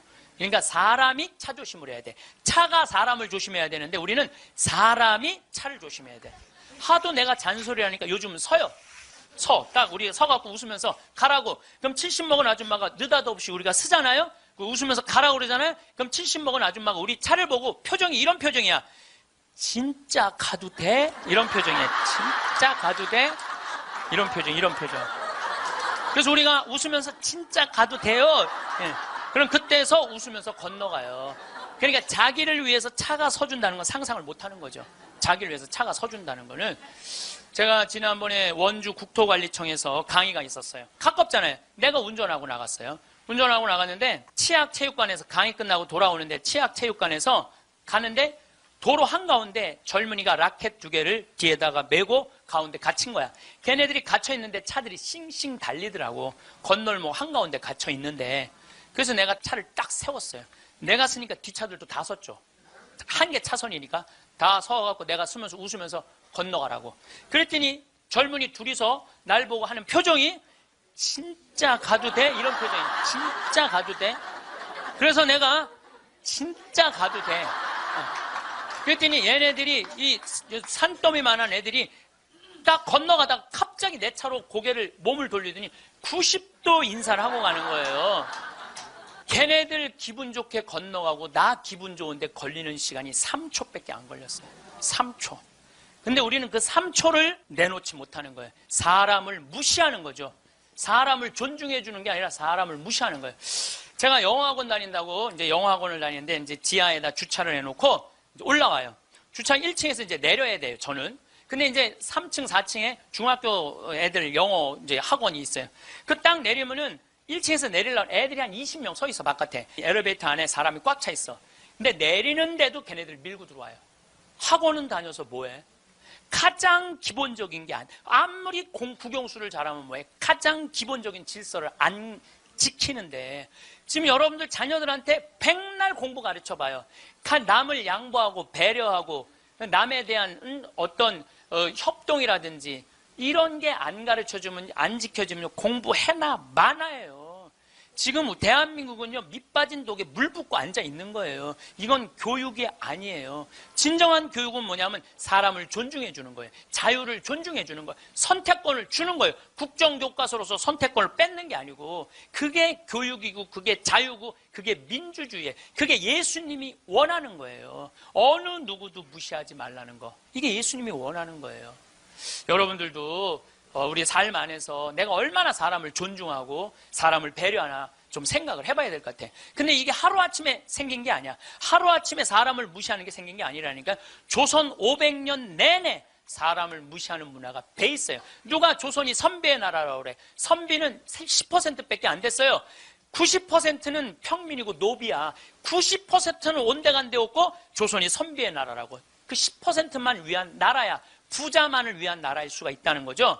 조선 500년에 대한 이야기는 다음 시간에 이야기하도록 하겠습니다. 네, 감사합니다. 황창현 신부님의 강의가 어떠셨나요? 세상에서 가장 허망한 약속은 나중에 뭘 하겠다고 마음만 먹는 것이라고 합니다. 여행은 가슴이 떨릴 때 가야지. 다리가 떨릴 때 가면 안 된다는 말은 참 명언 중에 명언인 것 같습니다. 여러분들은 현재 하고 싶은 일을 하면서 내가 원하는 삶을 살고 계신가요? 자녀 교육도 시켜야 하고 결혼도 시켜야 하고 부모님도 챙겨야 하고 돈도 벌어야 돼서 하고 싶은 걸 계속 미루며 살고 계시진 않으신가요? 그동안 여행 한번 못 가보고 재미없게 보내셨다면 끝나지 않을 숙제 같은 인생에서 벗어나 이제는 나를 위한 시간을 보내보세요. 세상에서 제일 소중한 금은 지금이라고 합니다. 황금도 아니고 소금도 아니고 바로 지금이지요. 나중에 해야지. 기회가 되면 해야지. 조금 있다가 해야지. 언젠가는 하겠지. 그런 날이 오겠지라고 생각만 하는 사람은 바보 중에 상바보라고 합니다. 나이가 들면 누가 나를 행복하게 해주기를 바라는 거지근성을 버리라고 합니다. 먹고 싶은 거 있으면 내 돈으로 내가 사 먹고 행복하고 싶으면 내가 행복하면 될 일입니다. 나이 들어서 행복이 뭔지도 모르고 살아간다면 그것만큼 불행한 것은 없을 것입니다. 지혜로운 노후, 행복한 인생을 보내기 위해 어떻게 살아야 할 것인지 생각해 보셨으면 좋겠습니다. 여러분, 오늘부터는 꼭 더 많이 행복하세요. 건강하고 외롭지 않고 부족함 없는 노년이 되시길 바랍니다. 이상으로 책틀맨이었습니다. 지혜를 쌓는 당신의 오늘이 아름답습니다. 더 좋은 영상으로 찾아뵙겠습니다. 우리 인생에는 궁합이 맞는 사람이 있어요. 이거 아주 중요합니다. 나하고 궁합이 맞는 사람이 있어요. 동그란 사람들이 상처를 입는다니까. 동그란 사람이 대림절 맞이하고 예수님 성탄 맞이하고 빠마를 탁 했는데 삐죽한 놈이 와서 한마디 해요. 빠마를 왜 그렇게 했어? 얼굴이 떡판 같잖아. 그러면 동그란 사람은요, 가슴에서 피가 떨어져요. 안 그래도 얼굴 둥글럽적해갖고 스트레스 받는데 떡판이라고 그러면 얼마나 상처를 입어요. 그런데도 동그란 사람은 그 삐죽한 사람한테 싫은 소리 못해요. 기껏 hen대는 소리가 그러게 이번에 하다가 보니까 이렇게 나왔네. 다음에 내가 잘할게. 뭘 잘못했다고 다음에 잘한대. 그래서 동그란 사람들 보면 여기에 구멍이 뽕뽕뽕뽕 나인 사람 많아요. 그래서 동그란 사람들이랑 상담을 해보면요, 정말로 겉보기는 예쁜데 상처는 다 받은 사람 많아. 그러니까 동그란 사람은 삐죽한 놈 만나면 안 돼요. 삐죽한 놈은 누구 만나게 해주면 되냐면 별난 놈 만나게. 별난. 찔러도 안 찔리는. 파마를 왜 그렇게 해서 얼굴 떡판 같잖아. 그럼 별난 사람은 뭐라고 그러느냐면은 너나 잘하고 다녀. 너나 남 챙겨내지 말고. 이 사람 상처 안 입어요. 나의 진가를 알아주는 사람들에게만 내가 진심을 다하고 최선을 다하면 되지. 나의 진가를 알지 못하는 사람들의 관심을 받으려고 내가 감정을 소모하고 시간을 소모할 필요는 없습니다. 모든 사람들과 친하게 지내고 모든 사람들에게 좋은 평가를 받기 위해 노력하지만 어차피 우리가 알고 있는 이 세상의 그 유명한 사람들도 다 미움을 받으면서 살았습니다. 정치적으로 유명한 사람들, 역사적으로 유명한 영웅들도 다들 시민들의 미움을 받기도 했는데 우리가 누군가의 미움을 받는 건 너무 당연한 현상이니까 그것에 상처를 받고 너무 힘들어하지 말라는 것입니다. 나를 좋아해주고 나를 진정으로 알아주는 사람들의 마음만 사면 되지. 모두의 환심과 환대를 받으려고 감정을 소모하지 않아야 합니다. 그것만큼 인생을 살면서 불필요한 게 없습니다. 여러분들 중에서 인간관계에서 받는 스트레스가 많은 분들이 있으실 텐데요. 나이 들수록 정말 친했는데 갈라져 버린 관계도 있을 것입니다. 누가 여러분에게 심하게 말할 때가 있지 않나요? 말을 막 내뱉는 사람들이 있습니다. 그런 사람들한테 우리가 할 수 있는 가장 최선의 대응은 저렇게 말하는 사람을 내 인생에 두면 아무런 도움이 될 것 같지 않다라고 생각하고 멀리하는 것입니다. 그렇게 상처 주는 사람, 타인을 배려하지 못하는 사람이 내 옆에 길게 남아있는 걸 용납해서는 안 됩니다. 나에게 다정한 말만 하고 따뜻한 말만 하는 사람도 그 사람과 시간을 보내기에도 내 인생은 짧습니다. 세상에서 가장 무거운 건 남을 미워하는 마음입니다. 남을 미워하는 마음을 들고 있는 자기 자신이 세상에서 가장 힘든 싸움을 하고 있는 것입니다. 그 마음을 내려놓기만 하면 나도 편해지고 삶이 훨씬 아름다워집니다. 그 무거운 걸 모두 내려놓으세요. 누가 너무 밉고 싫으면 그냥 내가 왜 이 미워하는 마음을 짊어지고 이 고생을 하고 있지 생각하면서 그냥 잊어버리세요. 그게 소중한 나를 아껴주는 방법입니다. 상대방이 나에게 똥을 던졌습니다. 그래서 내가 똥이 묻었습니다. 화가 나서 내가 저 사람한테 다시 똥을 던지려면 내 손에 똥을 묻혀야 됩니다. 그런데 지혜롭게 나이 드신 분들은 이걸 깨달았다고 합니다. 살아보니 굳이 내 손에 똥을 묻히지 않아도 세상이 알아서 다 갚아준다는 것을 말이죠. 제가 여러분께 드리고 싶은 말은 당하고만 살아라가 아닙니다. 무슨 얘기를 하고 싶은 거냐면 누가 나한테 상처를 준 자는 내가 똑같이 역으로 상처를 주지 않아도 세상이 인과응보의 법칙에 따라 순리대로 다 알아서 해결을 해준다는 것입니다. 그러니 그것에 대해서 내가 제일 먼저 해야 될 건 상대를 미워하는 마음을 내려놓는 것입니다. 내가 제일 먼저 해야 하는 건 마음의 독화살을 맞은 자기 자신을 달래주는 것입니다. 누가 뭐라 해도 타인의 평가에 좌우되지 않는 나는 소중한 사람이에요. 남들이 뭐라 그러건 내 인생의 주인은 나고 나를 구렁텅이에 빠뜨리는 것도 구렁텅이에서 건져내는 것도 내 자신이에요라고 말할 수 있어야 합니다. 타인의 말 한마디가 내 인생을 좌우하게 내버려 두지 않아야 합니다. 마음의 상처를 받고 사람에게 상처를 받았을 때 그걸 갚으려고 증오하고 미워하면 내 손해입니다. 쓸데없는 기억은 잊어버리고 내가 내 마음을 치유하고 미워하는 마음 내려놓고 내가 행복한 게 최고입니다. 인생에서 최고의 희열은 넌 할 수 없어라고 손가락질하는 사람들에게 나의 성공으로 복수하는 것이라고 합니다. 내가 어떤 사람인지 내가 무엇을 해낼 수 있는지를 보여주면 그걸로 충분합니다. 누구도 내 편이 돼주지 않을 때 끝까지 내가 내 편에 남아 있어줘야 합니다. 세상을 살아가며 나를 구렁텅이에 빠뜨리는 것도 구렁텅이에서 건져내는 것도 다 내 자신이기 때문에 자기 자신을 잘 아껴주고 자기 자신한테 말을 많이 걸어줘야 합니다. 내가 내 마음을 잘 다독이고 내 마음을 잘 컨트롤하는 건 정말 중요하지요. 마음에 감기가 왔을 때 너 왜 이따위밖에 안 되는 인간이야. 너 나가서 죽어야 돼. 너는 이거밖에 못하면 너 진짜 앞으로 살면서 뭘 할래라고 바보 같은 생각은 하지 마세요. 몸이 아플 때 야, 너 어떻게 몸이 아플 수 있어? 당장 밖에 나가서 뛰어라고 하는 바보가 없는 것처럼 마음에 감기가 왔을 때 자기를 혼내지 않는 게 진짜 중요합니다. 사람이라면 감정적으로 약해질 때가 있는 게 사실입니다. 몸도 면역력이 약해져서 감기에 걸릴 수 있는 것처럼 감정에도 마음의 감기가 찾아올 수 있지요. 타인이 그냥 무심코 던진 말이 나의 시간을, 내 인생을 갉아먹거나 나의 감정을 완전히 흐트러 놓지 않도록 해야 합니다. 타인에 의해서 감정이 휘둘리고 타인에 의해서 우울감이 너무 심해지고 타인이 한 말 때문에 내 자존감이 낮아져서 손해보는 그런 일은 없으셨으면 합니다. 타인이 상처를 줬을 때 가해자는 상처를 준 사람이고 이 사람이 나쁜 사람입니다. 그런데 상처를 받은 피해자는 그게 너무 큰 상처가 돼서 너무나도 괴롭습니다. 그렇게 되면 이건 공정하지 않습니다. 그래서 가해자는 자신이 상처 준 행동과 말이 얼마나 심각한지도 모르고 있는데 나 혼자 그걸 끙끙 싸매고 있는 것만큼 이 세상에 불공평한 일은 없다고 생각합니다. 그래서 저는 여러분들이 조금 더 강해지면 좋겠습니다. 내 인생을 성공으로 향하게 하는 것도 결국은 자기 자존감이고 결국은 자기 자신의 몫입니다. 타인이 그걸 대신해 줄 순 없습니다. 내 인생에서 곧 없어져 버릴 인연, 내 인생에서 금방 사라져 버릴 그런 인간관계 때문에 휘둘리지 않았으면 합니다. 만약 당신을 힘들게 하는 사람이 있으면 내 인생에서 저 사람은 변수가 되지 못한다고 생각하고 그냥 멀리하는 것도 인생의 지혜가 될 수 있을 것입니다. 황창현 신부님께서는 세상에 미운 사람이 많지만 속 편하게 사는 방법에 대해 말씀해 주시는데요. 오늘은 사람에게 상처받지 않으려면 어떻게 해야 하는지, 노후를 행복하고 지혜롭게 보내려면 어떻게 해야 하는지 듣겠습니다. 영상이 마음에 드신다면 구독과 좋아요 부탁드리겠습니다. 그리고 내 곁에 소중한 이들에게 이 영상을 공유해 주세요.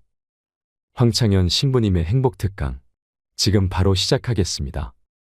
내가 40이 돼서 제일 감사한 것 중에 하나가 미운 사람이 하나도 없는 거예요. 미운 사람이 없다 보니까 마음의 평화를 많이 찾게 되더라고요.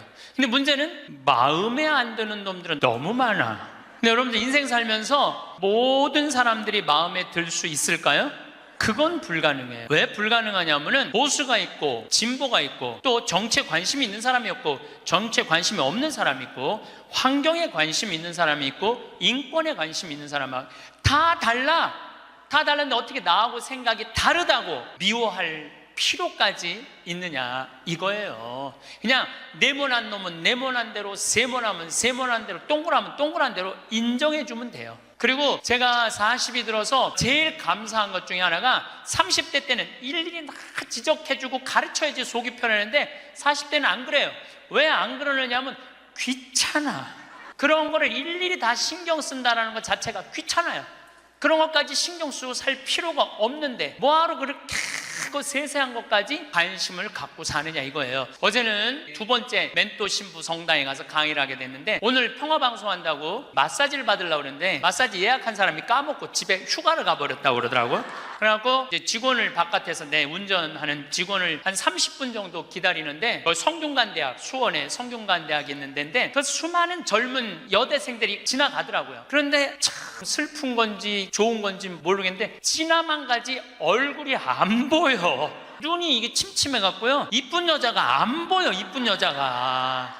그것도 한편으로는 참 좋다 그런 생각도 들더라고요. 근데 이제 30분을 내가 길에서 기다리다가 직원이 뭐 때문에 잘못돼갖고 늦게 도착을 했는데 내가 딱 탔는데 우리 직원이 그러는 거예요. 지금 왜 신경질을 안 부리세요? 그러더라고요. 근데 부리고는 싶은데 기운이 없어. 신경질 부릴 기운이 없어. 그래서 나이를 먹는 게 좋은 면도 있구나. 사소한 것에 신경이 점점 멀어지는 참 좋은 것도 있구나 이런 생각이 들어요.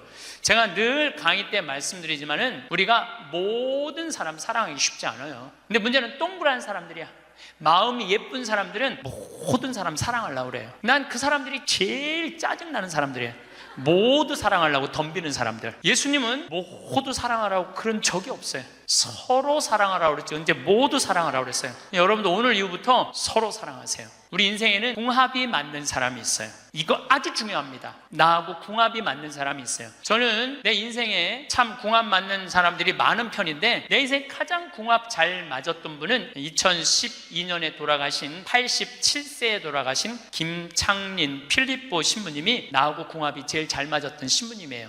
근데 이 신부님은 내가 신학생 때 별명이 호랭이 신부님이에요. 호랭이 신부님. 호랭이 신부님인데 얼마나 무서웠느냐 하면은 미사 딱 시작 문 딱 잠궜어요. 그리고 미사 때 움직이잖아요. 그 자리에서 쫓아냈어요. 나가라고. 미사 때 움직이면은 조금도 떠드는 걸 못 보셨어요. 조금만. 만약에 애가 뛰어다닌다 그럼 3살 4살도 욕을 바가지로 얻어먹어 욕을. 그리고 그 엄마는 말할 것도 없고. 이 시부님은 참 원칙적인 분이세요. 신앙에 애누리가 없는 분이에요. 그리고 내가 보좌 신부 때 이렇게 보면은 판공성사 이제 한참 하잖아요. 그럼 우리 그때는 신자가 14,000명이었어. 그러면은 고해 성사를 주면은 신부님 고해에 들어가면 혼이 나니까 신부님 고해소는 안 들어가는 거예요. 내 고해만 나가보면 막 신부님 없어. 그 신부님 기다리다가 딱 나와갖고 이리 와 소리를 질러요. 그럼 저 끝에 있는 사람들이 어쩔 수 없이 가. 신부님 고해소 들어가면 다시 이쪽에 와서 붙는 거야. 내 쪽에 와서. 그래서 내가 하루에 500명씩 성사를 준 적이 있어요. 그러니까 그렇게 성사를 많이 줘갖고 나중에는 어떤 보좌 신부 때 어떤 병에 걸렸는지 하도 이걸 많이 하다가 이제 한 번은 문을 열고 고해를 듣는데 대답이 없는 거야. 그래서 왜 고해를 안 하냐고 눈을 떠봤더니 내 침대에서 옆에 창문을 열고 이러고 있더라고요. 창문을 열고. 그렇게 무서운 신부님이었는데 참 편안했어요. 그래서 신부님 내가 평창의 성 필립보 신부님 본명이 필립보예요. 김창림 필립보. 신부님 나 생태마을 꾸미고 싶다고. 네가 한다면 내가 도와줄게. 그래갖고 신부님이 30억 평생 북한에서 넘어가고 학비 고생을 많이 하고 신학생들 장학금 한다고 신부님 모아둔 거 30억을 내놓으신 거예요. 근데 신부님이 이제 은퇴를 하셨어요. 마지막 11년 동안 내가 모시고 살았어요.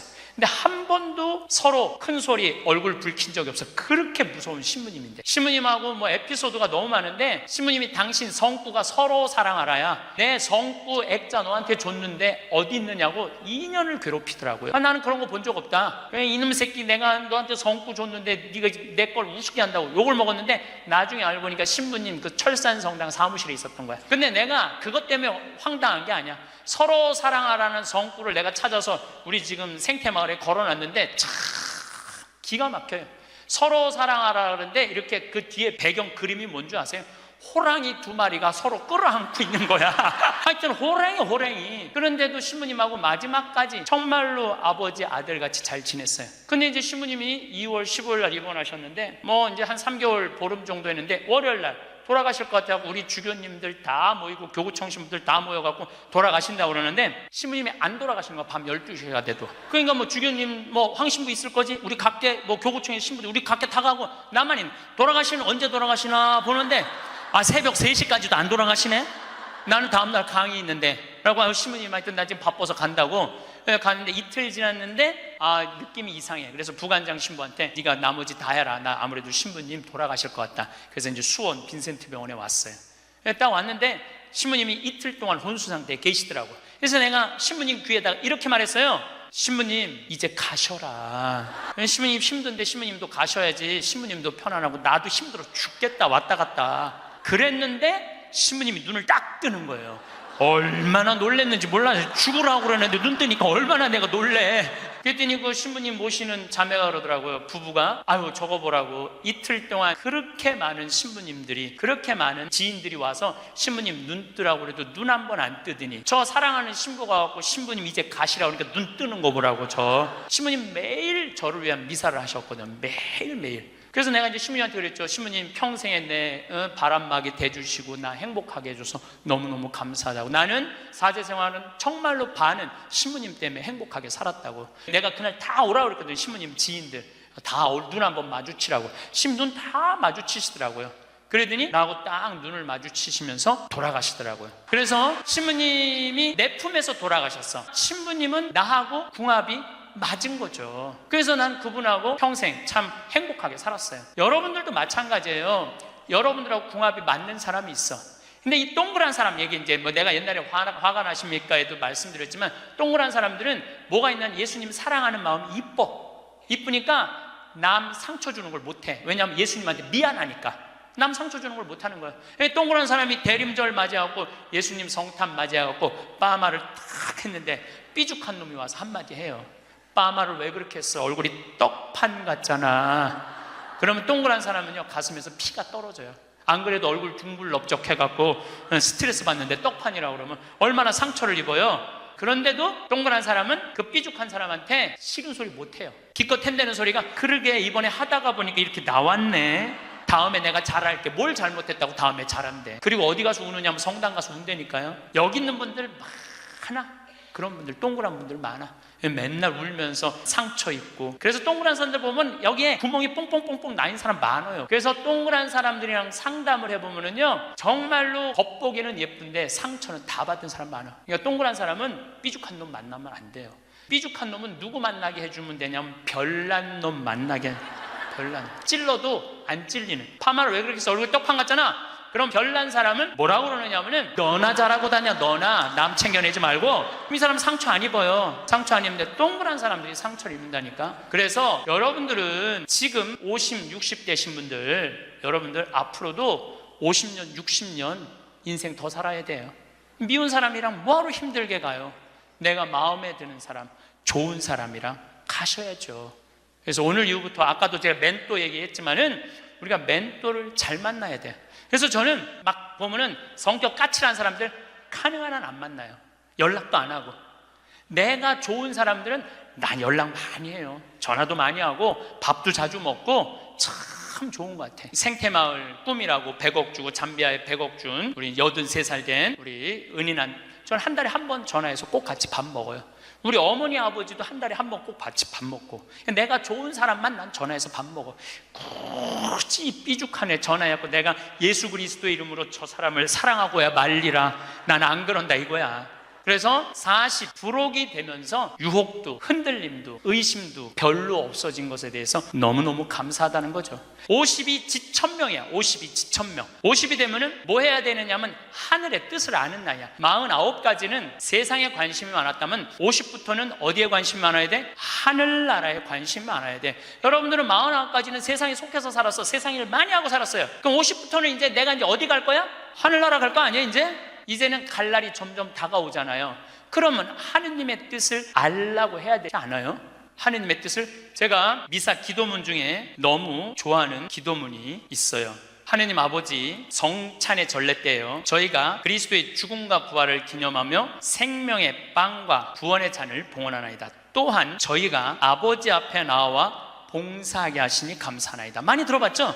저는 반장, 부반장, 줄반장도 해봤던 적이 없어요.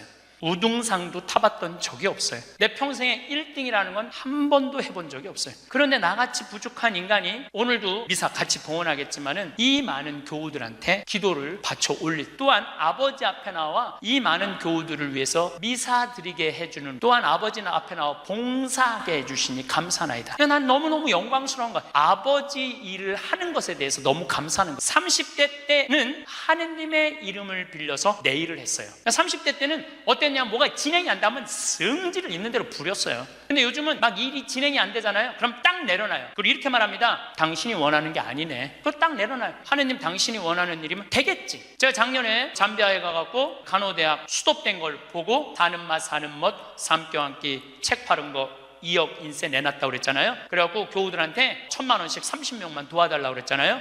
그런데 2월 달에 방송에 나갔는데 4월 마지막 주에 2억 8천이 모인 거야. 2달 만에. 내가 한번 모금도 나간 적이 없는데 다 전화해서 마지막 토요일에 내가 하느님한테 이렇게 기도했어요. 하느님 왜 2천만 원이 비냐고.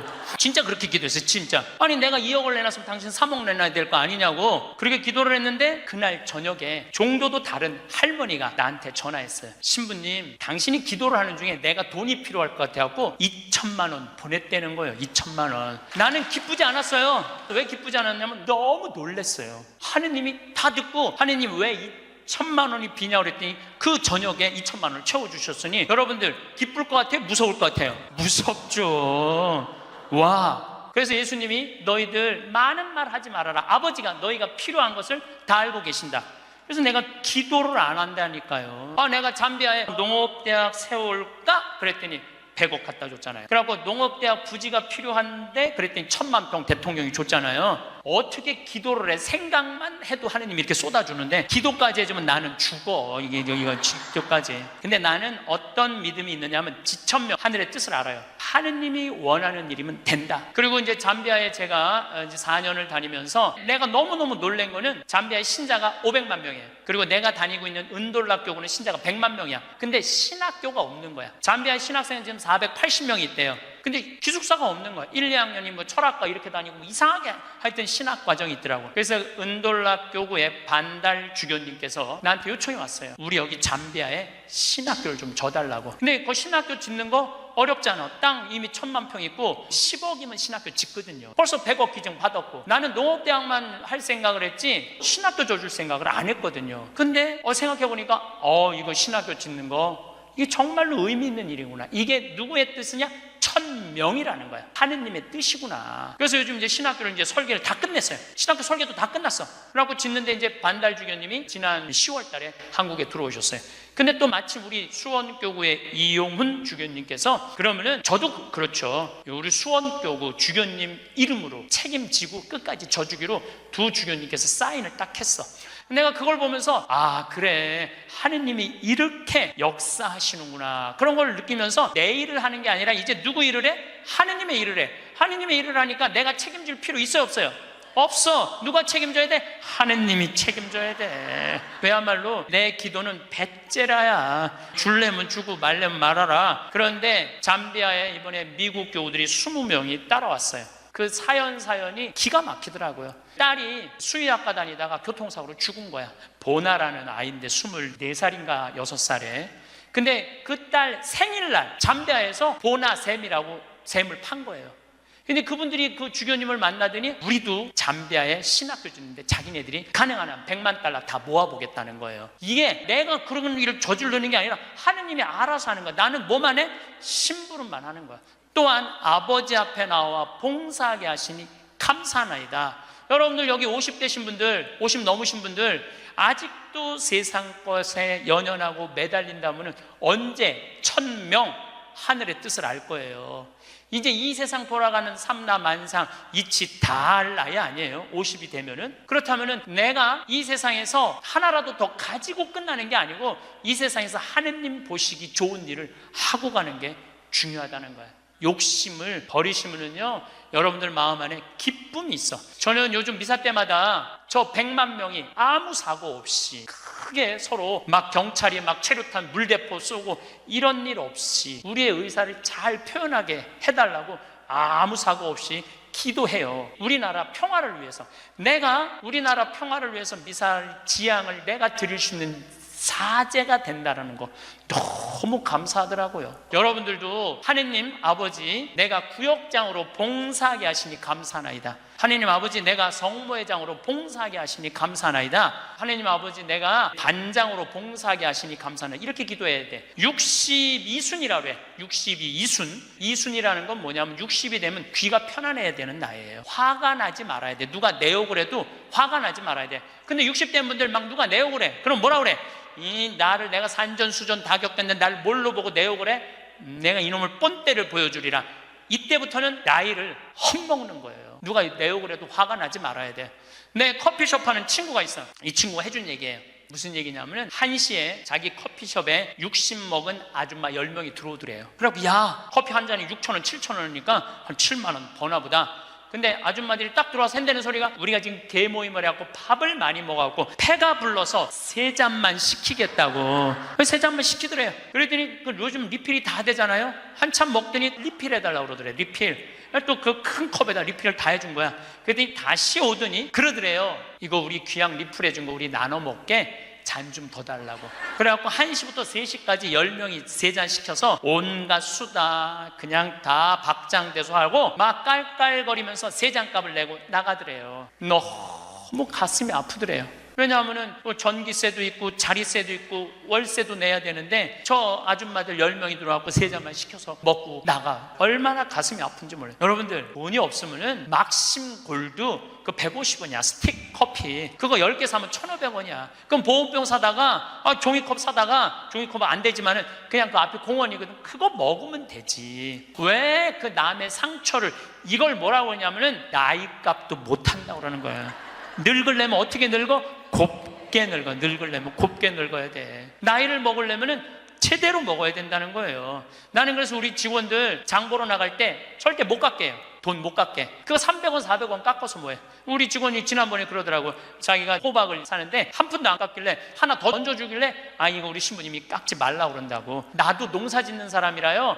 참 그 농사가 얼마나 어려운데 할머니들이 두릅 따 갖고 나오고 쑥해 갖고 나오는 거 300원 깎는다 200원 깎는다 그러다 안 깎아주면 또 그냥 건너 갖고 사고 돌아다니면서 상처는 다 주고 다녀. 그리고 나 돈 아꼈다고. 그 정도로 200원 300원 깎고 돈 아낄 정도로 돈이 없으면은 그냥 집에 가만히 앉아 있어.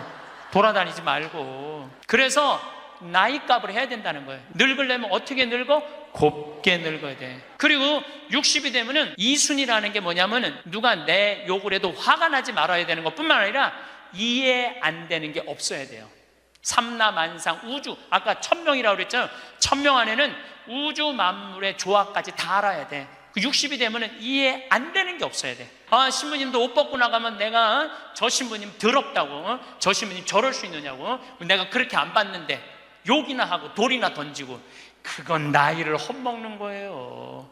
그 신부는 얼마나 힘들었겠어. 인생 살면서 자기 맞지도 않는 옷 입고 이러지도 못하고 저러지도 못하고 부모님 상처 줄까 봐 옷도 못 벗고 얼마나 힘들겠어. 그 정도 이해는 돼야지. 60이 돼갖고 옷 벗고 나가면 나는 이해가 안 되네. 저 신부님 왜 옷을 벗고 나갔을까. 그래서 60이라는 건요 정말 아름답기 시작한 나이예요. 저는 60된 여자친구들이 많아요. 진짜로. 근데 60된 분들하고 이렇게 대하면 참 편안해요. 30대, 40대 이 여자들은 불편해. 근데 60만 되면은 아주 편안해. 그리고 60이라고 얼굴이 못생긴 것도 아니야. 이뻐 다.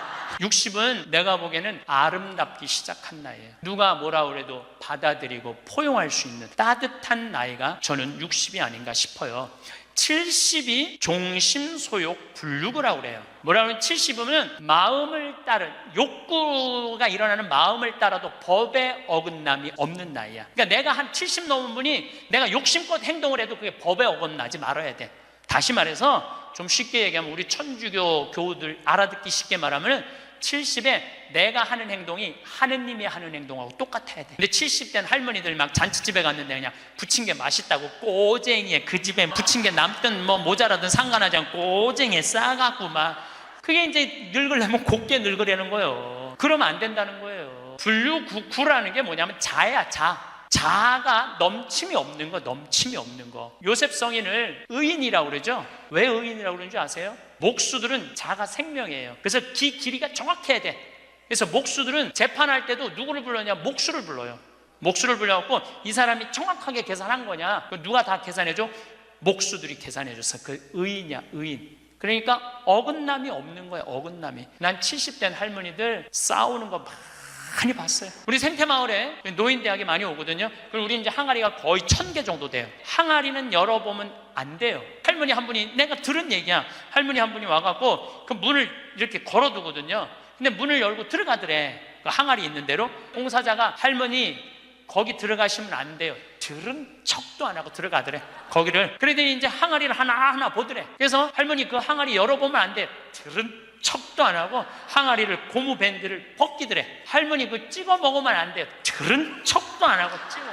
그 항아리 하나 300만 원인데 그거 하나 부대기 생기면 누가 책임질 건데. 그래서 우리가 나이를 먹어가면 먹어갈수록 상식이 가득 차야 돼요.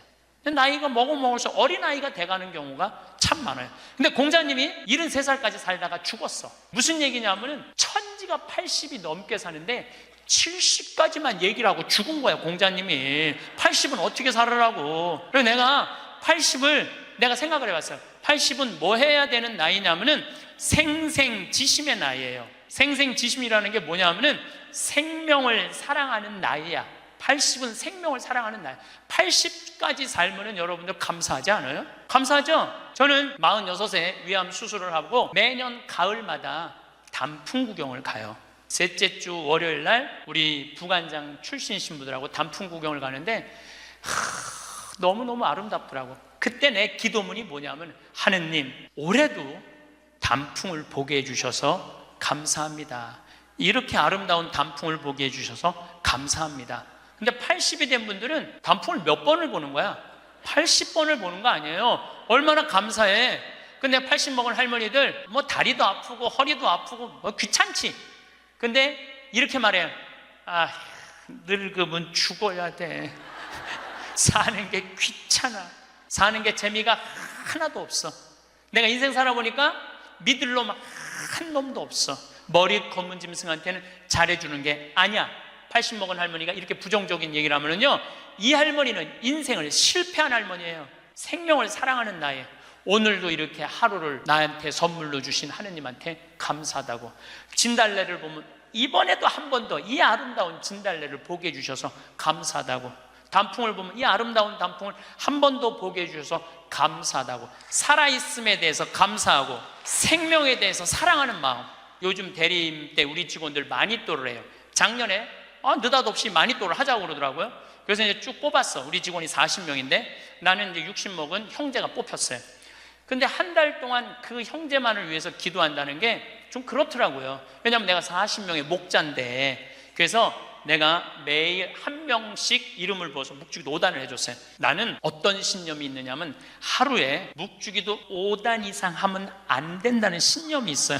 5단도 힘들어 죽겠는데 막 20단, 30단 하는 사람들 보면은 놀라워. 뭐 한다고 20단, 30단씩이나 해. 그런데 날짜는 30일인데 직원은 40명이잖아요. 그러니까 5단은 무조건 선물로 줘야 될 거 아니야. 하루에 10단을 하게 되더라고요.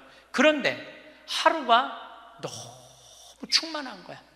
막 10단을 하니까 더 충만한 거야. 이 남을 위해서 기도하는 게 참 좋으네. 너무 좋더라고, 기도하는 게. 1월 달에 딱 태어났는데 우리 어머니 아버지 막내 세연이라고 이제 증손녀가 태어났는데 23명이야. 매일 한 명씩 묵주기도 5단을 했어요. 2월 달에는 내가 이제까지 살아오면서 나하고 사이 좋았는데 죽은 사람들 위해서 묵주기도 5단. 여러분들 여기 화랑에 작년 12월 14일 날 내 친구 신부 김순겸 사도 요한 신부가 모잠비크에서 선교사 하다가 죽었어, 교통사고로. 근데 그 신부가 그림 그린 거 여기 지금 전시해요. 난 그렇게 그림 잘 그리는지 몰랐어. 지금 아까 내려왔다 왔는데 너무 그림 잘 그리더라고. 우리 순겸이 신부, 뭐 성모님이 너무 사랑하지만 천당 가게 해달라 그러고, 뭐 또 뭐 안토니오 신부, 뭐 여러 신부들, 또 내가 뭐 글라라, 여러 뭐 하여튼 죽은 사람들 한 달 동안 기도해 주니까 기분이 내가 너무 좋더라고. 그래서 3월 달부터, 올해 3월 달부터는 이제까지 어려서부터 지금까지 나한테 잘해줬던 사람을 위해서 묵주기도를 맨날 해요. 신부님 미운 사람 없어요? 여러분들, 내 가슴이 얼마나 넓다고 미운 놈까지 다 고이 간직해야 돼? 그렇지 않아요? 여러분들, 미운 사람 꼭 가슴에 간직해야 돼요? 미운 사람 빨리 빼버리세요. 그리고 어떤 사람만 간직하면 돼? 좋은 사람, 소중한 사람만 하면은 그러게도 우리 인생은 벅차요. 6.25 전쟁 똥구멍이 찢어지게 가난할 때 그때 내 돈 떼어먹고 도망간 놈, 내 상처 준 놈 그냥 기억할 필요가 뭐가 있냐 이거예요. 80이 돼서 이제까지 큰 사고 없이 6.25 넘어오고 그 힘든 거 다 넘어와서 지금 살면은 오늘 하루 밥 세 끼 먹으면 감사하면 돼요. 그래서 80 되신 분들은 입에서 뭐가 나와야 돼? 감사가 나와야 돼. 15에 지우악하고, 30에 립하고, 40에 부록하고, 50에 지천명하고, 60에 이순하고, 70에 불류구하고, 80에 생생지심의 단계에 내가 갔는가? 나는 지금 어떤 단계인가? 나는 뜻도 안 세운 거 아닌가? 뜻도 안 세우고 공부도 안 하고 또 내가 섰다면은 어떻게 살아가야 될 것인가? 쓴 사람으로서. 그 나는 정말로 욕심 없이 유혹받지 않고 악의 유혹을 받지 않고 정직하게 살아가는, 주님 보시기에 좋게 살아갔는가? 그리고 하늘의 뜻은 내가 알고 있는가? 그리고 마음이 평화롭게 이순하고 있는가? 내가 하는 행동이 하느님이 하는 행동하고 똑같은가? 그리고 생명을 사랑하는 나인가? 그걸 알아야 돼.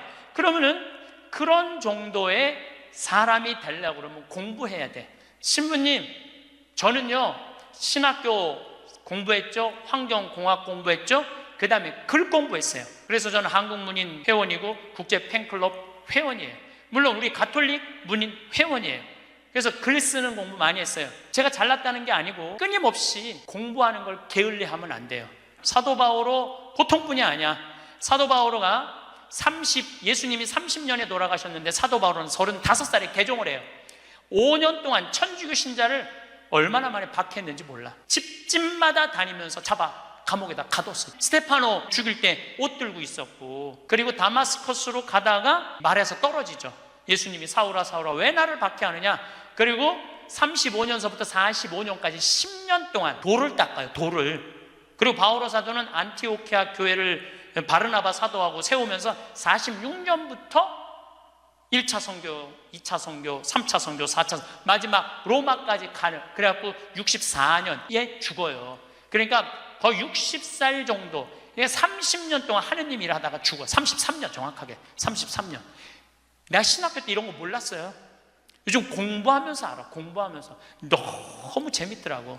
신부님은 팔자가 좋아갖고 대학 다니고 싶으면 대학 다니고, 대학원 다니고 싶으면 대학 다니고, 그 다음에 무슨 교수한테 글 배우고 싶으면 글 배우고. 신부님 팔자가 좋죠. 여러분들, 내가 팔자가 좋은 게 아니에요. 여러분들도 얼마든지 배울 수가 있어. 내가 지금 왜 이 핸드폰을 들고 왔다 갔다 하느냐면은 여기에 대학이 들어있어요. 여기 유튜브를 통해서 모든 교수들 강의를 다 들을 수 있어요. 역사를 배우고 싶으면 역사를 치면 나오고, 철학을 배우고 싶으면 철학을 나오고, 성서를 치면 성서가 나오고, 그냥 너무너무 많아. 휴대폰에 이거 맨날 메시지하고 전화 받는 걸로 하지 말고, 신부님 이거 어떻게 찾아요? 손자들한테 해달라고 그래. 이렇게 얘기하세요. 얘야, 나 소크라테스 변론이라는 거 듣고 싶은데 이거 좀 내가 누르면 바로 나오게 해줘라. 그럼 걔 그거 찾아서 걔도 공부해. 맨날 게임만 하다가 할머니가 이거 좀 깔아달라고 그러면 걔 기가 막히게 깔아줘요. 누르면 나와. 누르면. 결국은 내가 서야 돼. 내가 깨우쳐야 돼. 배우고 익히니 이 또한 기쁘지 아니한가? 라는 우리 공자님 말씀대로 저는 여러분들이 공부했으면 좋겠어요. 공부를 하면은요, 소크라테스 말처럼 지식은 덕으로 가고 덕은 곧 행복으로 이어진다는 거예요. 그래서 열심히 공부하셔서 조금 더 성숙한 사람으로 변화돼 나갔으면 좋겠어요. 감사합니다. 황창현 신부님의 강의가 어떠셨나요?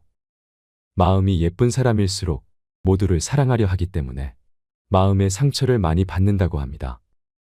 마음이 동그란 사람은 가슴에 구멍이 나 있는 사람이 많다고 하지요. 그래서 동그란 사람은 삐죽한 사람을 만나지 말아야 합니다. 삐죽한 놈은 찔러도 피 한 방울 안 나오는 별난 놈을 만나게 해주면 됩니다. 나를 소중히 대해주는 사람과 함께하기에도 모자란 인생입니다. 오늘부터는 나를 힘들게 하는 사람과는 멀리하고 만났을 때 마음이 편안하고 행복해지는 사람과 함께하세요. 이상으로 책틀맨이었습니다. 지혜를 쌓는 당신의 오늘이 아름답습니다. 더 좋은 영상으로 찾아뵙겠습니다.